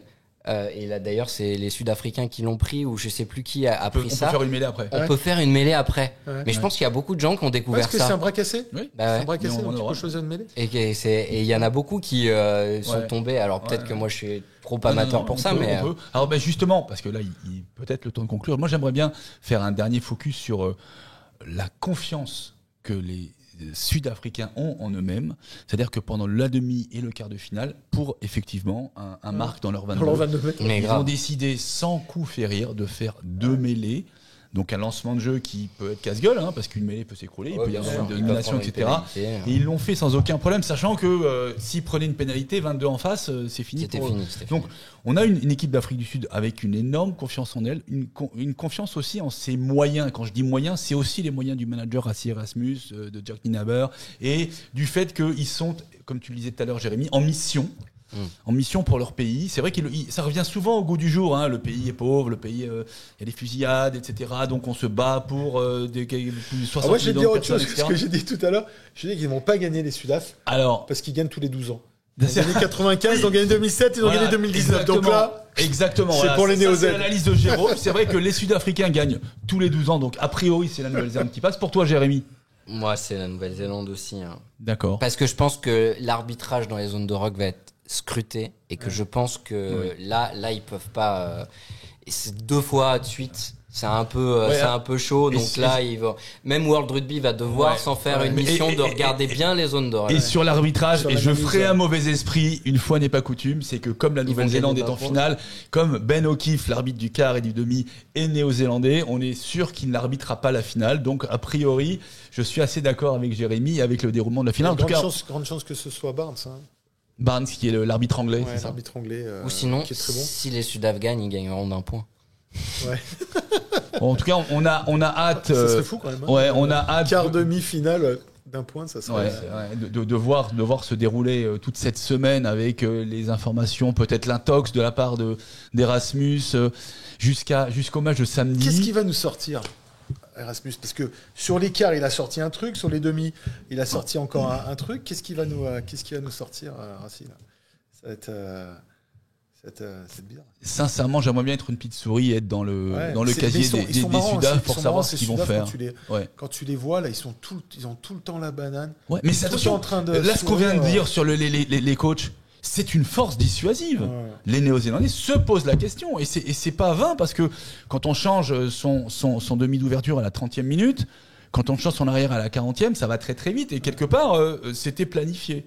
D'accord, donc quelque part on a vraiment le sentiment peut-être, je sais pas si c'était planifié, mais par contre c'était un coaching très en tout cas c'était possible. Planifié, c'était possible, c'était dans le champ du possible. Le champ du possible, c'est dans le champ du possible. Ça allait se faire. Parce que de toute façon, tu savais que Leroux il allait rentrer parce qu'il joue arrière. Tu savais que Pollard il allait rentrer. Donc voilà, c'est vraiment. Mais dans les remplaçants néo-zélandais, on a aussi ce diable de Mackenzie qui peut faire aussi des choses. Donc parce que c'est quand même 53 points dans cette Coupe du Monde, Mackenzie. Oui, sur le banc il y a Mackenzie, il y a Linerbrand derrière. C'est quand même un gros poulaga. Linerbrand qui avait fait une très bonne rentrée en quart. Qui ajoute. Mais est-ce que vous voyez un gros score, vous? Alors, j'ai envie de te dire, il y a la pluie, mais moi j'avais joué. Je vois pas beaucoup d'écart. J'avais joué dans les 32 quelque chose. Là aujourd'hui, moi je continue à penser qu'il y aura un petit 32 hype, 28. Moins de 30 points. Moi. Ah ouais. Moins de 30, 28. Moi j'ai envie de voir. Non, les Blacks. Mais que l'Afrique du Sud arrive à mettre 28 points aux Blacks. Ouais. Ouais, quand même. Et ils restent quand même sur ils ont une confiance en eux. Hein. Ils restent sur une victoire. Alors même juste avant la Coupe du Monde, où ils leur ont mis 30 grains à Twickenham. Ouais. Je pense que c'est anecdotique. C'est anecdotique. Jérôme, avec un carton rouge et 2 cartons jaunes. Non, mais c'est anecdotique. Mais je pense qu'ils dans la tête quand même, ils ont cette notion de se dire les Blacks, on peut les battre. Ouais, c'est du 50-50. On est tous les trois à dire que la Nouvelle-Zélande va quand même peut-être gagner. Ah ouais. Ouais, c'est du 50-50. Je crois que ça penche plutôt vers les Blacks. La France. Ouais, ça penche plutôt vers les Blacks. Moi, j'attends avec impatience la petite surprise Erasmus. En termes de jeu produit, c'est quand même l'équipe des deux qui ça récompenserait le jeu. Ça reprend tes stats. Ouais. Et moi, s'il y avait eu l'Angleterre en finale, pour moi, ce money game de Borswick, qui pour moi est de l'anti-rugby, parce qu'en fait, tu joues comme si tu joues au baseball ou au cricket. C'est insupportable. Oui, c'est pas très beau. C'est pas très beau, c'est pas intéressant. D'ailleurs, petite anecdote, je vous ai pas dit, mais j'avais au téléphone mon pote champion du monde en 2003, Simon Shaw. Je lui dis, finesse, Simon, pour moi, c'est la double peine. La France perd et là, je suis les Anglais. Alors, ça le fait marrer. Et il me dit, je te souhaite bon courage, t'endors pas. C'est ça. Et juste sur Angleterre-Argentine, vous voyez quoi? Alors, moi, je verrais bien. Alors, j'espère, parce que j'attendais beaucoup de l'Argentine face à l'Angleterre du premier match, avec de la grinta, avec de l'agressivité. J'avais été très déçu. Ils sont passés complètement à côté. Mais après, ça c'est. Ouais, c'est monté. Et je pense que. Ça va être intéressant. Ils vont se faire un point d'honneur à battre les Anglais. Parce que Tcheka, qui a été pas critiqué, hein, mais je pense que pour Tcheka, c'est important qu'il gagne. Je pense que le match va être intéressant. Il faudrait peut-être leur repasser un petit peu des images des années 80, de la guerre des Malouines et tout ça. Est-ce que ça va pour mettre un peu d'huile sur le feu. Est-ce que ça va pas être un revival de ce qu'on a vu entre Angleterre et Afrique du Sud, où il va rien se passer, où ça va juste cogner devant et que va y avoir juste des coups de pied? Faut regarder l'équipe que va faire Borswick. C'est ça. Tu vas comprendre. S'il met Ford, ça risque de jouer. S'il te remet Owen, Farrell, Owen Farrell,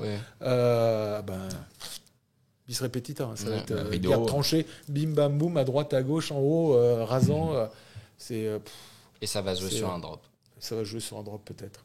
Parce que moi, c'est vraiment, et je sais qu'on doit conclure, mais j'avais été choqué parce que sur les premières 15 minutes de Nouvelle-Zélande-Argentine, il faut voir, hein, les Blacks sont dans leurs 22 mètres, les Argentins, ils n'arrêtent pas de jouer et ils font le pare-brise.